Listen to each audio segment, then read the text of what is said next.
बंदर और टोपी बेचने वाला। एक समय की बात है, एक गांव में एक व्यापारी रहता था। वह अपना पेट भरने के लिए गांव-गांव जाकर टोपियां बेचा करता था। वह रोज़ सुबह एक बड़ी सी टोकरी में टोपियां लेकर निकलता था। उन्हें बेचकर वह शाम तक अपने घर वापस आ जाता था। एक सुबह वह अपनी टोकरी में रंग बिरंगी टोपियां लेकर निकला।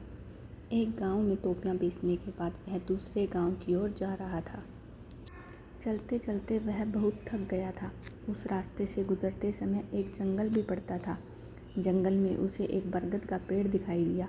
उसने सोचा, क्यों न पेड़ के नीचे बैठकर आराम किया जाए।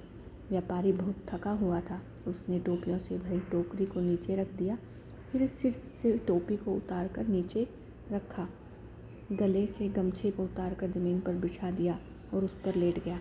उसके बाद व्यापारी गहरी नींद में सो गया। जिस पेड़ के नीचे व्यापारी सो रहा था, उसी पेड़ पर बहुत सारे बंदर रहते थे।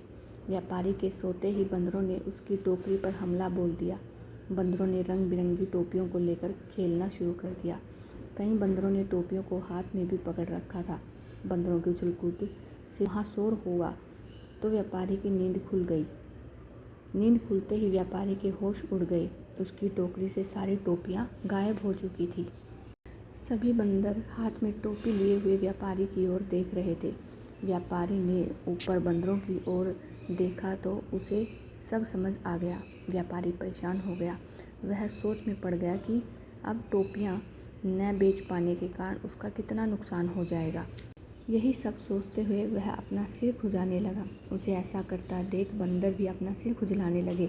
व्यापारी को यह देख गुस्सा आ गया। उसने गुस्से में अपने सिर पर अपना हाथ तेजी से मारा। बंदरों ने भी अपने हाथ से अपने सिर पर तेजी से मारा। बंदरों को ऐसा करता देख व्यापारी को समझ आ गया कि बंदर उसकी नकल उतार रहे हैं। अब व्यापारी को एक तरकीब सूझी जिससे वह अपनी टोपियाँ वापस ले सकता था। अब उसने जिस टोपी को सोते वक्त सिर के नीचे रखा था, उसको सिर पर पहन लिया। बंदरों ने भी झट से हाथों में पकड़ी हुई टोपियाँ सिर पर पहन ली। अब व्यापारी ने सिर पर पहनी हुई टोपी को ज़मीन पर फेंक दिया।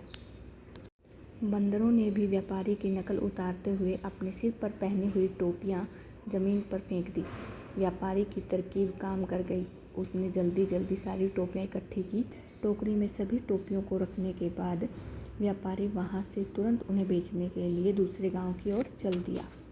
कहानी से सीख। इस कहानी से हमें यह सीख मिलती है कि परिस्थितियाँ चाहे जैसी भी हो, हमें घबराना नहीं चाहिए। हर हाल में हमें समझदारी से काम लेना चाहिए।